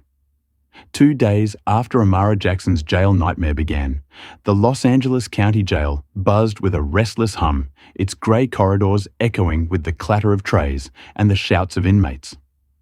Amara sat on her bunk, her 6-month-old son Isaiah still lost to CPS, her bruised body aching from the inmate attack. Her orange jumpsuit stained with dried blood. The baggie of drugs Claire Ramsey's guard had planted lay confiscated, a life sentence looming over her like a guillotine. Tara, her wiry ally with grey-streaked braids, hovered nearby her eyes, scanning the cell block for threats. Amara's livestream plea from the shed had hit 300,000 views. A distant spark of hope. But here in this concrete hell, Claire's claws held tight. She'd thought Tara's smuggled note would reach Marcus. She was about to find out. Outside, Marcus Ellison stormed through Horizon Airlines HQ, his 6'4" frame a whirlwind of rage as he clutched Tara's note. Its pencil scroll a lifeline from Amara. Marcus, I'm alive. Claire's got the jail rigged. Attacks? Drugs next. Get me out. His deep voice boomed across the sleek office. His dark suit creased from sleepless nights. Evelyn, it's confirmed. Claire bribed a guard. Drugs planted. Shut this down now. Evelyn, his sharp-eyed lawyer, stood at his desk, her phone pressed to her ear, her steel grey bob glinting under the lights. Got a whistleblower union insider? The footage resurfaced too. We're moving, she said, her tone a blade cutting through the chaos. Marcus acted fast, his fury of furnace driving him. He called a press conference, his towering presence dominating the HQ lobby as cameras flashed, reporters jostling for sound bites. Claire Ramsey's done, he declared, his voice a thunderclap. She assaulted my wife, framed her, burned our home, and now she's rigging jail. I'm shutting her union contract. Every ally she's got at Horizon is fired, effective immediately. The room erupted. Gasps and murmurs rippling as he held up the real footage. HD security cam proof of Claire's slap recovered from a backup Evelyn's team had unearthed. The video played on a giant screen. Amara's stunned face clear, Claire's hand striking with vicious intent. The tide turned gasps, turning to outrage. Claire reinstated and smug strutted into Horizon's LAX crew lounge that morning, her blonde hair pinned tight, her uniform crisp again. She'd gloated in her motel, her TV interviews a victory lap, her drug plant a masterstroke. But the lounge TV blared Marcus's conference, her smirk vanishing as his words sank in. Fired? She whispered, her pale hands trembling as co-workers stared, some backing away, others glaring. Ted burst in, his wiry frame, sweating, his phone buzzing with union panic. "They've got the footage," Claire contracts toast. Grayson's wavering, her stomach dropped, her eyes darting to the screen as Amara's slap replayed her lie, exposed in brutal clarity. In jail, Amara felt the shift. The tall guard with the shaved head stormed past her cell, his face red, his radio crackling with orders. "Ramsey's out. Ellison's cleaning house."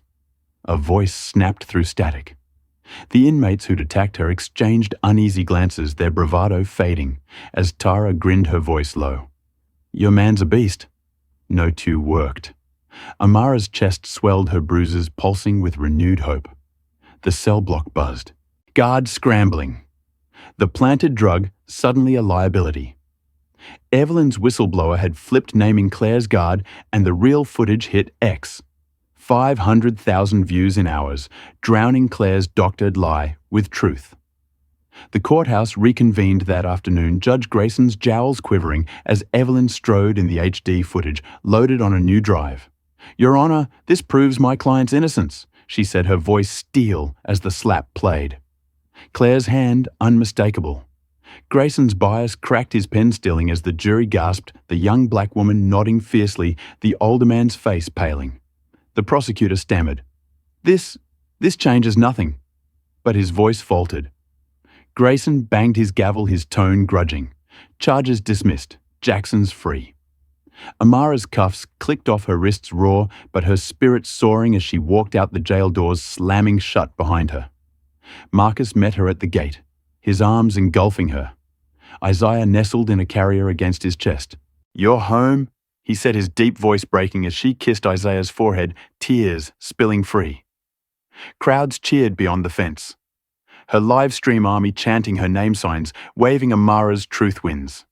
She'd survived Claire's hell-slap-fire jail drugs and emerged, her bruises a badge of resilience. The footage, Marcus's purge, Tarara's note. It had all collided to break Claire's grip. Amara breathed deep, the air sweet with freedom, believing the nightmare was over. But Claire wouldn't quit. Holed up in her motel, her reinstatement revoked, her union gutted. She raged, her blonde hair wild as she scrolled X. The real footage, a viral dagger in her gut. Ted called, his voice frantic. "You're done, Claire. Ellison's untouchable now." She slammed the phone down, her eyes burning with defiance. She dialed a new number, a growly voice answering. "Yeah, it's Ramsey," she hissed.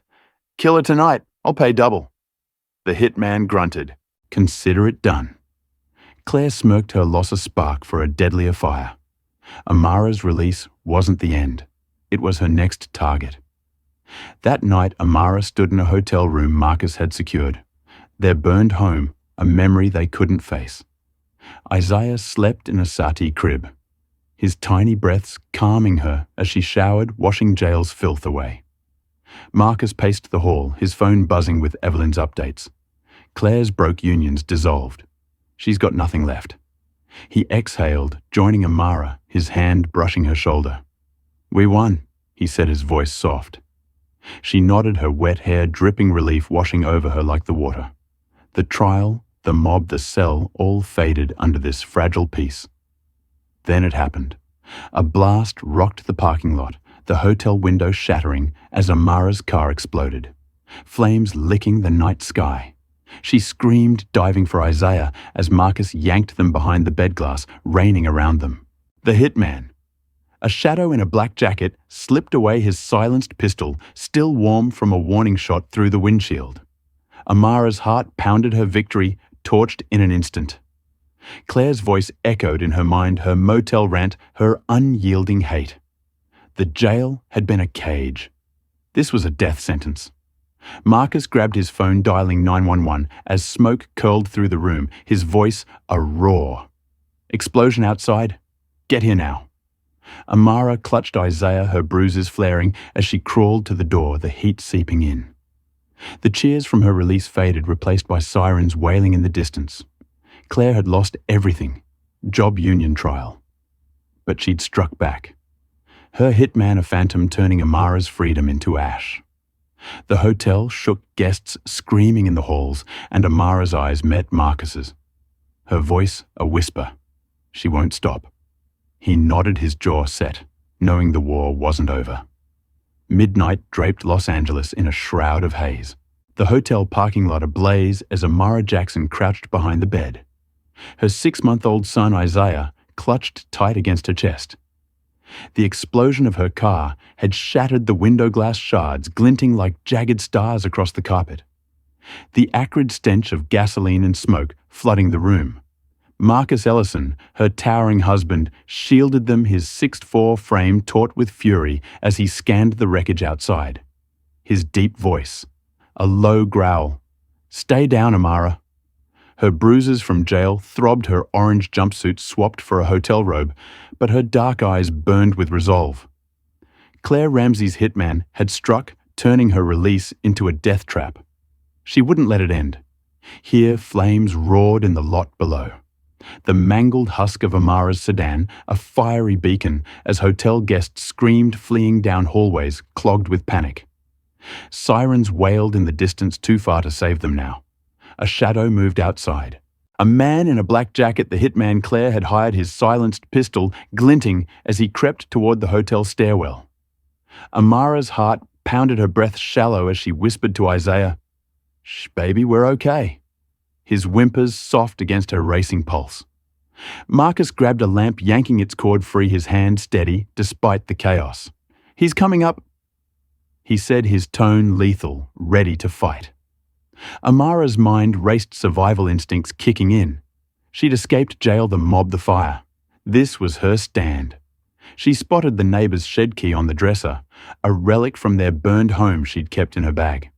"The shed," she hissed, pointing to the window facing the lot's edge, where a maintenance shed stood 50 feet away, a slim refuge. Marcus nodded, his jaw set, and smashed the remaining glass with the lamp base, clearing a path. "Go. I'll hold him off," he said, his eyes locking with hers. A silent vow.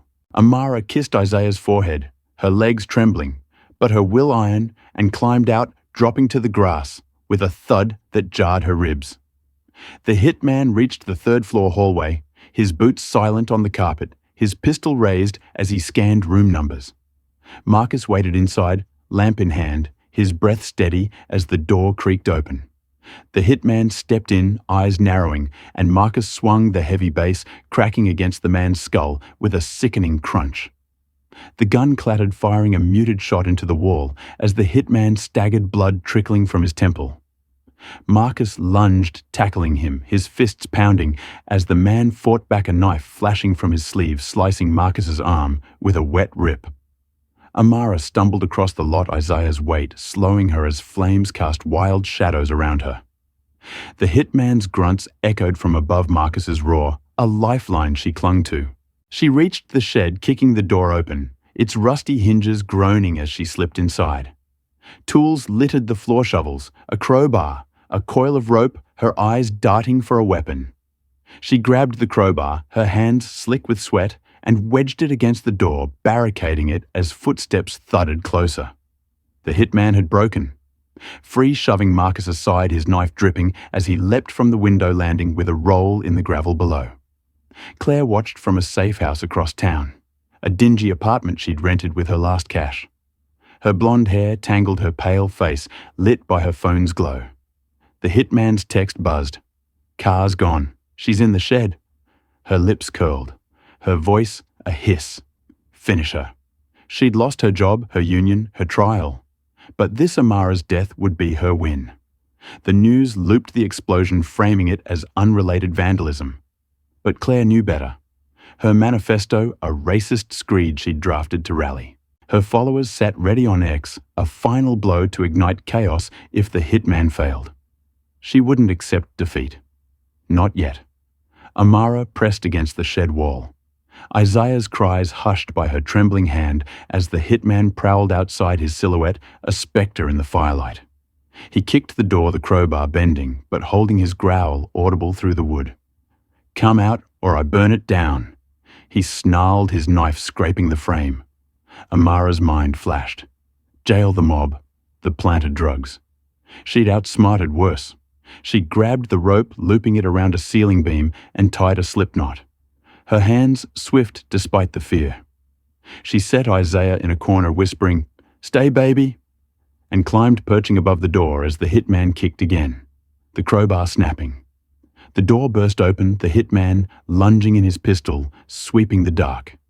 Amara dropped the rope, snapping tight around his neck as she yanked her weight, pulling him off balance. He choked, flailing the gun, firing wild into the ceiling as she swung the crowbar, cracking his wrist with a bone-shattering thud. The pistol fell skittering across the floor and she kicked it away, her breath ragged as he clawed at the rope. Marcus staggered into the lot, blood dripping from his arm, and roared, "Amara!" He charged the shed, tackling the hitman as the rope loosened, his fists pounding until the man went limp, unconscious, in the dirt. Amara grabbed Isaiah, her knees buckling, as Marcus dragged the hitman clear, binding his hands with the rope. Sirens screamed closer, red and blue lights flashing as cops swarmed the lot, their shouts cutting through the smoke. "Hands up!" An officer barked, but Marcus stood firm, his voice steady. "He attacked us. Hired by Claire Ramsey. Check him." The hitman groaned, his jacket pocket spilling a burner phone with Claire's number glowing on the screen. Amara's live stream from jail had hit 1 million views, her shed plea trending. And now, this captured live by a guest's phone from a hotel window. The chase going viral at 200,000 views in minutes. Claire's safehouse TV blared. The update. Her smirk vanishing as the anchor reported. Suspect apprehended in hotel explosion linked to Claire Ramsey. She raged, hurling her phone at the wall, its screen shattering as her manifesto uploaded. A desperate screed. "Amara Jackson's a plague. Rise up, take her down." It hit X, igniting racist replies. But the tide was shifting. Her hitman's failure exposed her lies crumbling. She grabbed a bag, fleeing into the night, her vengeance a wildfire she couldn't control. Amara had survived, turned her trap into triumph. But Cla's parting shot promised more. Amara sank to the grass, Isaiah safe in her arms, Marcus's bloodied hand on her shoulder as cops secured the hitman. Her live stream's echo pulsed, online comments flooding. "She's a warrior. Claire's done." The hotel burned behind them. Guests safe but shaken. The lot a war zone of twisted metal and ash. She'd outsmarted the hitman, Marcus's fight buying her time. Yet Claire's manifesto loomed a shadow over her fragile win. "She's not finished." Amara whispered, her voice arrow as Marcus nodded, his eyes dark. "Neither are we." 1 week after the hotel explosion, Amara Jackson stood in a sleek Los Angeles news studio. Her 6-month-old son Isaiah cradled in her arms, his soft coos a quiet anchor amid the storm she'd weathered. The studio lights blazed, casting her bruised but unbowed figure against a backdrop of Horizon Airline's logo, a symbol she'd once tied to Marcus alone. Her dark hair was pulled back, her navy dress crisp, her eyes fierce as she faced a swarm of reporters, their cameras rolling, microphones thrust forward. Marcus Ellison, her towering husband, stood beside her, his 6'4" frame steady as arm bandaged from the hitman's knife. The world watched her live streams from the shed and jail, now at 5 million views. Claire Ramsey's manifesto, a viral stain they'd come to erase. She'd survived slap-fire jail assassination, but this was her reckoning. The press conference buzzed. A week of chaos distilled into this moment. Claire's hitman sat in custody, his burner phone linking her to the attack, her safe house raided hours after she'd fled. Amara's voice cut through the hum, steady and raw. "Claire Ramsey tried to destroy me," she said, her gaze piercing. "The lenses. She slapped me, framed me, burned my home, sent a killer after my family, all because I dared to sit in first class with my son. She turned hate into a weapon. But I'm still here." The room hushed, reporters scribbling as she held up a tablet. Claire's manifesto glowing on the screen. A screed of racist venom that had ignited her followers now backfiring as X flagged it. Accounts banned in droves. Claire's empire of hate collapsed, her arrest unfolding live on every network. She'd been caught in a sting, lured to a gas station by an undercover cop posing as a supporter. Her blonde hair matted her pale face, twisted with fury as cuffs snapped shut. "You'll never belong!" she screamed, her voice shrill, as officers dragged her to a squad car. Her manifesto's echoes drowned by boos from a crowd that had once cheered her. The hitman's confession sealed her fate. Attempted murder conspiracy bribery charges piling high as Ted, her union rep, flipped spilling secrets to save himself. Claire's reign was ash, her power stripped bare. Amara's chest swelled her bruises, a testament to her fight as she continued, her voice rising. "She thought she could break me, turn the world against me. But you saw me, millions of you. You shared my truth, and it stopped her." The reporters nodded, some clapping their pens, pausing as her words sank in. Marcus squeezed her shoulder, his deep voice silent, but his presence a fortress. The studio hummed with vindication. Her journey from victim to survivor, a story they couldn't resist. She'd outsmarted Claire at every turn. Live streams, Terror's note, the shed trap, and now stood tall. The mob's fire, a memory she'd turned to strength. Then came the twist. Marcus stepped forward, his bandaged arm raised, his voice a deep rumble that silenced the room. "I've run Horizon Airlines long enough," he said, his brown eyes locking with Amaras's. "I'm stepping down. Effective today, my wife Amara Jackson is your new CEO." The studio erupted, gasps and shouts colliding as cameras flashed, reporters scrambling to process the bombshell. Amara's jaw dropped, her breath catching as she stared at him. Isaiah squirming in her stunned grip. "Marcus what?" she whispered, but he smiled, his hand firm on hers. "You've earned it. You're the heart of this fight." The room spun, Amara's mind reeling as the implications sank in. CEO, not just a survivor, but the power behind Horizon, a throne Claire had coveted and lost. Reporters surged, questions flying. "Why now? What's her plan?" But Marcus waved them off, his voice steady. "She's faced hell and won. No one's better to lead." Amara's eyes welled, her battered body trembling with a mix of shock and pride. She'd fought for her life, her son, her truth. Now she held the reins, flipping the script on every racist who doubted her. Claire most of all. Claire's jail cell TV blared the broadcast, her scream a raw howl as she lunged at the screen. Guards pinning her back. No, she can't have it. Her voice cracked her pale hands, clawing air as Amara's face filled the frame. CEO in bold letters beneath. The reversal was absolute. Claire, the tyrant of first class, now caged. Amara, the slapped mother, now ruling the airline Claire had weaponized against her. The guard smirked, one muttering, "Guess you lost Ramsey." As her manifesto's last echoes faded, her followers scattering like roaches in light. Amara took the podium, her voice steadying as she gripped the mic. Isaiah's coups a soft rhythm beside her. "Horizon's changing," she said, her tone steel and silk. "My first order.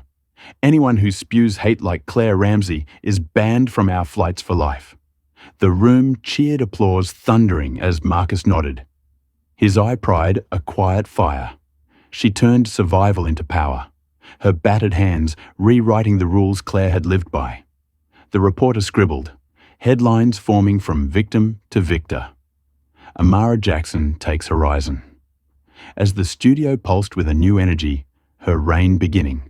Where Claire's ended, the broadcast cut to Claire's cell, her final scream drowned by Amara's voice, a poetic echo of the intercom that had sparked this war. "You'll never belong," Claire had shrieked. But Amara did more than Claire could fathom. The studio lights dimmed, the press conference winding down. But Amara lingered, her eyes on the horizon, beyond the glass. She'd faced a slap, a smear, a mob, a fire, a jail, a hitman, each blow heavier, each counterattack from Claire more ruthless. Yet here she stood, not just free, but commanding her victory a middle finger to the hate that had tried to crush her. Marcus leaned close, his whisper warm against her ear. "You're unstoppable." Amara smiled, faint but fierce, her fingers brushing Isaiah's curls. "We are," she corrected, her voice a vow. The reporters dispersed, the cameras stilled, but her story burned on. 5 million views and climbing. A tidal wave Claire couldn't outrun. The airline was hers. The power hers, the future hers. She'd flipped the world upside down. A black mother with a baby, now the face of Horizon. A legacy born from ash and defiance. Claire slumped in her cell, the TV dark. Her screams fading to silence as the guards walked away. Her manifesto, her mob, her hitman, all dust. Amara's first order banned her kind. A poetic end to a war she'd started with a slap. The jail walls closed in. Her power, a memory. While Amara's soared, a rehearsal so complete it left no room for doubt. The studio emptied, Los Angeles sprawling beyond, and Amara stepped into her new life, battered but unbroken, her son in her arms, her husband at her side, her throne secured. This gripping tale of Amara Jackson's battle against Claire Ramsey offers profound lessons rooted in resilience, justice, and the fight against systemic hate. First, it reveals the raw power of perseverance. Amara faced a slap-a-smear campaign, a mob, a burning home jail, and a hitman. Each blow fueled by racism, yet she never broke. Her story teaches us that strength isn't loud. It's the quiet will to stand up again and again against overwhelming odds. Second, it exposes the danger of unchecked prejudice. Claire's assumption that Amara didn't belong in first class spiraled into a war of hate, showing how bias, when given power, can destroy lives. It's a stark reminder to question our own judgments and confront the stereotypes we carry. Third, the tale underscores the might of collective action. Amara's live streams turned strangers into allies, toppling CLA's lies with truth amplified by millions. It proves that voices united can shift narratives and dismantle injustice. Finally, the shocking twist. Amara's rise to CEO teaches that victory isn't just survival. It's rewriting the rules. She turned pain into power, banning hate from Horizon Airlines, proving that those who endure can redefine the systems that oppressed them. This isn't just a story. It's a call to recognize our own agency in fighting wrong. So what's the takeaway? Stand firm, speak out, and challenge hate, because even one voice can spark a revolution. What do you think? Could you face what Amara did and come out stronger? Drop your thoughts in the comments. Hit like if this moved you. Subscribe for more tales of grit, and share to spread the fight against racism. Thanks for joining us on this wild ride.